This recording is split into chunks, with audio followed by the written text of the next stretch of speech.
Powered by the Montana Television Network. This is the Noon News from Montana's news leader. It is finally Friday. Thanks everyone around the state for joining us to finish out the week. I'm Samantha Sullivan and this is the Noon News. The partial government shutdown now matches the longest one ever, 21 days in 1996 under President Bill Clinton. And with the White House and Democrats refusing to budge on funding for a border wall, President Trump is now apparently getting closer to bypassing Congress altogether. Nicole Killian has the latest from the White House. The partial government shutdown is now 3 weeks old, and today is the first day furloughed government employees and hundreds of thousands still on the job will not get a paycheck.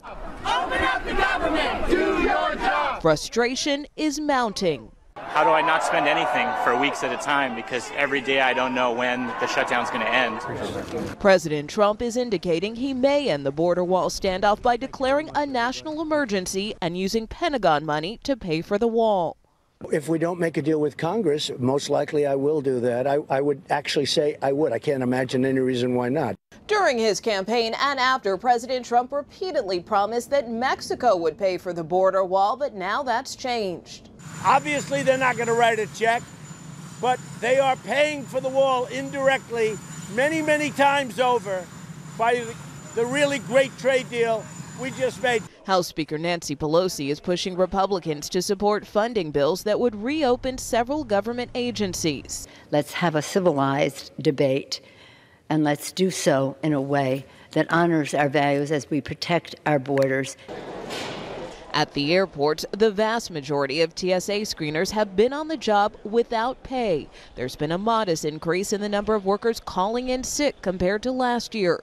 TSA officials say if staffing becomes an issue, screening lanes could be reduced at some airports, which will result in longer lines and possibly missed flights. Nicole Killian, CBS News, the White House. Now here in Montana, Senator Scott Sales' proposal to send $8 million of Montana money to fund the border wall is drawing ire from Governor Steve Bullock. Previously, Sales acknowledged that Governor Steve Bullock might not agree and would veto the measure, but said it's still something he wants to pursue. On Thursday, Governor Bullock, a Democrat, made it clear that he is not on board for spending state money on a border wall. Bullock told reporters at the Capitol he has plenty of respect for Senator Sales and complimented him for running the Senate with great integrity and transparency. But he said it's puzzling that Sales would propose spending state money on a construction project in California when he's rarely supported infrastructure investments here in our state. $8 million is significant. $8 million is a third of the costs of what the state share of Medicaid will be. $8 million can do incredible work for local infrastructure in communities all across our state. So I don't think that it makes a lot of sense to use Montana taxpayer dollars on federal projects. Sales, a Republican from Bozeman, told MTN News on Wednesday he believes Montanans support Trump's proposed border wall. He said $8 million would be just Montana's tiny share of the cost to help get the project going and maybe break a stalemate that has the federal government shut down. His proposal has yet to be introduced. A letter sent out to Fort Peck tribal employees this week says although the tribe is reliant on federal funding to maintain operations and provide services, it has sufficient funds to maintain its operation until the shutdown ends. In fact, MTN spoke with Fort Peck Tribe Chairman Floyd Azur, who says the tribe has enough funds to survive an entire year. Azur says the majority of the services are supplemented by the tribe. That means the gaming department, tribal enterprises, law enforcement, and courts can all keep going. The tribe also has enough savings to pay employees every day and to cover their benefits. We're definitely prepared. We can do business as usual with, except for the services that we receive from BIA. Pretty much we're all on the same page. We're business. We want to do it right. We want to do it correctly, and that's how we're getting this done.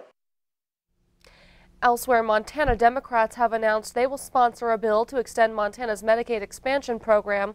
Lawmakers made the announcement at a Capitol News conference on Thursday and said putting the bill together will be a group effort. Representative Mary Cafaro of Helena said she will request the bill, which will extend Medicaid expansion indefinitely. The program provides government-funded health coverage to about 95,000 low-income adults and is set to expire in June. Republicans who control the legislature say they'll likely support extending the program, but they also say they want to add some reforms and target the program to more fit the truly needy. GOP Representative Ed Buttrey of Great Falls said this week he's working on a bill that will extend and reform the program. Elsewhere, human trafficking has been a prominent issue and topic of discussion in Montana in recent years. Last night, a special talk on human trafficking was held in Billings. The co-founder of the Organization for Prostitution Survivors says if there are no buyers of prostitution, then there's no business. He says many prostitutes start as teens who are abused and are vulnerable to pimps and their customers. He also worked with men who have been convicted of buying sex. It's called a trick because he's paying for the illusion of consent. He's paying for the illusion that she wants to be with him. And in reality, it's probably one of the last things that she wants to do. But for some reason, right, she needs to get this money. And so if we are serious, once again, about gender equality, we need to approach this from the demand side, from those who have the power to make a real choice about whether this is going to happen or not. The Yellowstone County Area Human Trafficking Task Force held last night's discussion.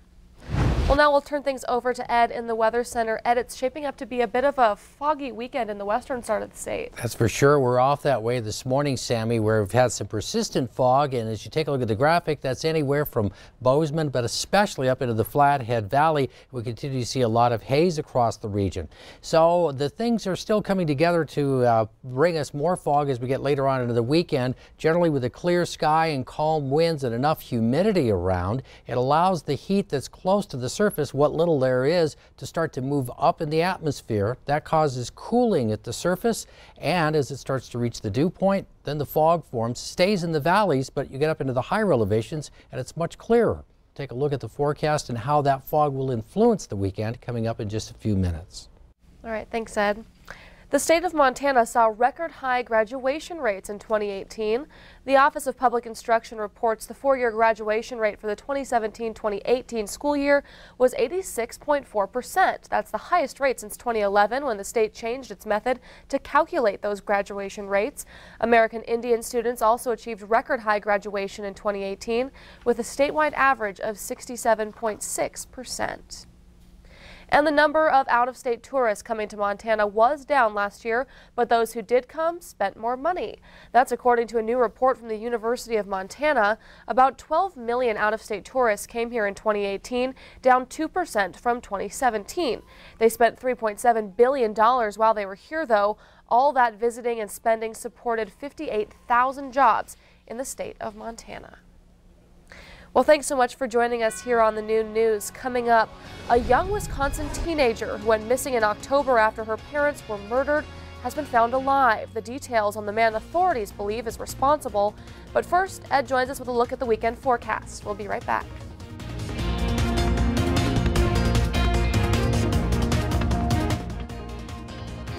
You're watching MTN News with Samantha Sullivan.